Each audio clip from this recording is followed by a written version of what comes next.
Hello everyone, কি খবৰ সকলো বহুত বেছি ভাল থাকে নতুন এটা ভিডিও আজি ভিডিওটো আলোচনা কৰিম আমাৰ মিলিটেন্সি ইফেক্টেড এৰিয়া যে কাটঅফৰ ওপৰত আলোচনা কৰিম লগতে সিভিল ডিফেন্সৰ ওপৰত আলোচনা কৰিম আৰু ফাৰ্স্ট টাইম যদি তোমালোকে মোৰ চেনেললৈ আহিছা তেতিয়ালে সাবস্ক্ৰাইব কৰা নাই সাবস্ক্ৰাইব কৰি দিয়া বেল আইকনটো ওপেন কৰি দিয়া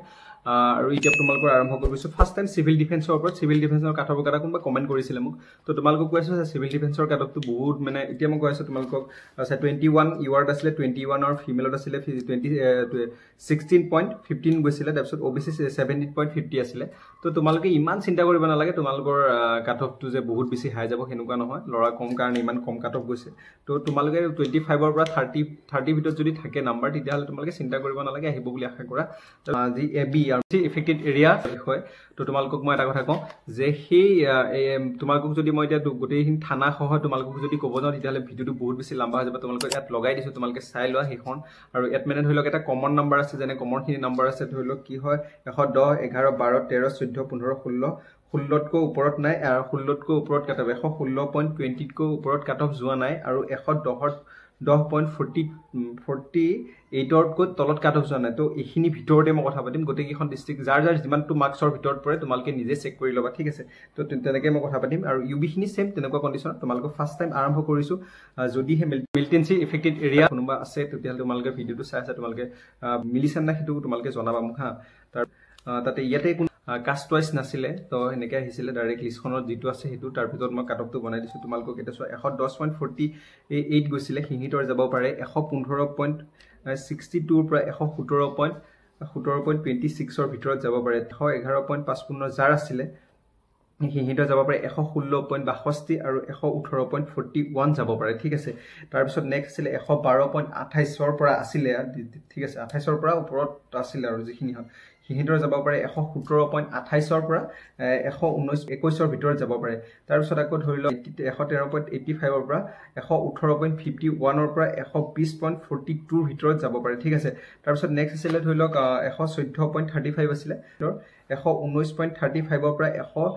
21.26 ৰ ভিতৰত যাব পাৰে তাৰ পিছত নেক্সট আছিল ধৰি লওক 115.20 আছিল তো হিহিতৰ যাব পাৰে 120.40 পৰা 122.26 ৰ ভিতৰত যাব পাৰে তাৰ পিছত আছিল 116.20 আছিল হিহিতৰ যাব পাৰে 121.24 ৰ পৰা 124.24 ৰ ভিতৰত যাব পাৰে এনডিএফবি আছিল এটো যেটো মই তলখিনি দেখাইছো যিখিনি তলত আছে তো তলখিনি আছিল এনডিএফবি যেটো এক্সাবিস মানে কোটা আছিল 102 গৈছিল তো ধৰি লওক হিহিতৰ যাব পাৰে 105 ৰ ভিতৰত 107 ৰ ভিতৰত যাব পাৰে ঠিক আছিল তাৰ পিছত এসপিও এটো কাটঅফটো যাব পাৰে 92.73 গৈছিল হিহিতৰ 100 পৰা 105 ৰ ভিতৰত আহিব পাৰে ঠিক আছে স্পোৰ্টস ক্যাটেগৰীত আছিল 115.60 আছিল হিহিতৰ 117.60 ভিতৰত 117.69 পাব পাৰে ঠিক আছে তোমালোকে ইমান আছিল যিখিনি এবি আছিল এবি খিনি ইমান আছিল ইউবি কথা কওঁ ইউবি খিনি আছিল মিলিটাৰী ইফেক্টেড এৰিয়া ইউবি খিনি যিখিনি লৰা আছিল ইউবি তো তোমালোকক হিহিত গৈছিল কমন যিবিলাক কমন নম্বৰ উলিয়াবলৈ গৈছো তোমালোকৰ এখন পাৰ্টিকুলাৰ ধৰি লওক কোনবা থানা অন্তৰ্গত সেইখিনি কোৱা নাই তোমালোকৰ এখন সাইডত মই লগাই দিছো তোমালোকে দেখিছা সাইডত লগাই দিছো তোমালোকে চাই লোৱা কবাৰ লাগিলে ইউবি খিনি লগাইছো ইউবি খিনি চাই লোৱা তো তোমালোকে ধৰি লওক মিলিটাৰী যেটো ইফেক্টেড এৰিয়া আছিল কি কমন নম্বৰ খিনি মই কপিল তোমালোকক উলিয়াইছো তাতে তোমালোকৰ যেটো নম্বৰ আছে যাৰ যিমানখিনি নম্বৰ ভিতৰত পৰে তোমালোকে নিজে উলিয়াই দিব পাৰিবা ঠিক আছে তাৰপিছত ইয়াতে গৈছিল 57.73 পৰা গৈছিল হেটা যাব পাৰে 61.82 পৰা 63.26 ৰ ভিতৰত যাব পাৰে তাৰপিছত আকৌ ধৰি লওক নেক্সট গৈছিল 58.43 গৈছিল হেটা যাব পাৰে 62 পৰা 47 ৰ পৰা 63.92 ভিতৰত যাব পাৰে ঠিক আছে আৰু 59.11 ৰ পৰা 63.27 ৰ পৰা হিহিতৰ 65.26 ৰ ভিতৰত যাব পাৰে ঠিক আছে নেক্সট আছিল ধৰি লওক 60.16 আছিল তো হিহিতৰ পৰা 64.21 ৰ পৰা 66.21 ৰ ভিতৰত তোমালোকে যাব পাৰে ঠিক আছে নেক্সট আছিল ধৰি লওক 61.13 আছিল তো হিহিতৰ যাব পাৰে 65.42 ৰ পৰা 67.45 ৰ ভিতৰত যাব পাৰে তাৰ পিছত নেক্সট আছিল ধৰি লওক 62.4 পৰা তো হিহিতৰ যাব পাৰে 67.27 ৰ পৰা 70.10 ৰ ভিতৰত যাব পাৰে ঠিক আছে নেক্সট আছিল 63.10 আছিল তো হিহিতৰ যাব পাৰে 68.26 ৰ পৰা 21 ভিতৰত যাব পাৰে নেক্সট এনডিএফবি কথা এনডিএফবি যেটো এক্স সাৰ্ভিসমেন যেটো কোটা আছিল হেতু 50.32 গৈছিলে হিহিতৰ যাব পাৰে 55 ভিতৰত থাকিলে হৈ যাব হিহিতৰটো ধৰিলক তাৰ ৰিজাৰ্ভ কোটা হয় তো ৰিজাৰ্ভ কোটা ধৰিলক ইমান নাই যেতিয়া যেহেতু লৰা নাই গম পাইছে লৰা নাই হেতু কাৰণে হিহিতক কাটঅফটো কম গৈছে তো হিহিতৰ ৰিজাৰ্ভ পোষ্ট যিজন লৰা আছে হিহিতে হ'ব চাগে অলৰেডি চাকৰি এটা ধৰিলক এটা এক্স সাৰ্ভিসমেনৰ গম পাইছে তোমালকে তো হেইটা স্পোৰ্টছ কোটা বা এনডিএফবি হেতু এটা ৰিজাৰ্ভ পোষ্ট হিহিতৰ কাৰণে এটা পাৰ্টিকুলাৰ থাকে যেহেতু মানে 55.26 মান থাকিলে হৈ যাব পাৰে আৰু এসপিও থাইলত হলো তো 52 গৈছিলে হিহিতৰ যাব পাৰে 56 মান থাকিলে ইটছকে আহি যাব পাৰে তাৰছত স্পোৰ্টছত গৈছিলে ধৰিলো স্পোৰ্টছত অকমান হাই আছে স্পোৰ্টছত লৰা আছে অলপ তো স্পোৰ্টছত লৰা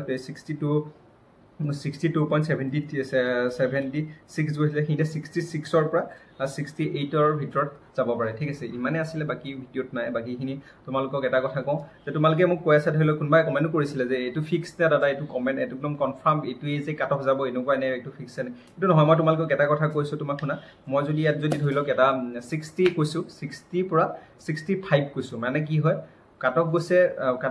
57 গৈছে তো তোমালকক মই কৈছো কি 60 পৰা 65 মানে কি 5 বেছি হৈছে ইয়াত ইপেনে 3 8 বেছি হৈছে এটো কথা মনত ৰাখিছা না নাজানো বস্তুটো বুজি পাইছা না নাজানো এই অংকটো তোমালকে বুজি পাবা ম্যাথছটো বুজি পাইছা আৰু এখিনি যদি তোমালকে ভিতৰত আছে তোমালকে ধৰিলক সেফ জোন এটা বুলি ভাবো এনেকে যে মই কোৱাটো যে হ'ব হেতু নহয় তো তাত মানে ধৰিলক অকমান ইপেন খিপেন হ'ব পাৰে আৰু যিবিলাক বাহিৰা তোমালকৰ এক্সট্ৰা কোৱালিফিকেশন মাৰ্কস আছে তোমালকে প্লাস কৰি দিবা তেতিয়া অলপ বাঢ়ি যাব মাৰ্কসটো অকমান ইউবি কাট অফ বা বেছি অকমান যাব হেতু আৰু গম পাইছা তোমালকে নিজে গম পাইছা ইউবি কাট অফটো অকমান যাব তোমালকে ইমান টেনচন কৰিব নালাগে সবই আহক কলে আহক তেনেকে হ'ব আৰু নেক্সট যদি আগৰ তোমালকে মোৰ ভিডিও বিলাক চোৱা নাই তো তেহলে আগৰ ভিডিও যি কাট অফৰ ভিডিও আছিল তো কাট অফৰ ভিডিও 2-4টা মই দিছিলো ধৰিলক 5খন ডিস্ট্ৰিক্টৰ দিছিলো এই 5খন ডিস্ট্ৰিক্টৰ আৰু 2খন ডিস্ট্ৰিক্টৰ হিনাখন দিছিলো মই তোমালকে হিগেন চেক কৰিবা নেক্সট আকৌ 2খন ডিস্ট্ৰিক্টৰ মই আনিব চেষ্টা কৰিম থ্যাংক ইউ সো মাচ ভিডিওটো ইমানে আছিল তোমাক ভিডিও দিছো বাই বাই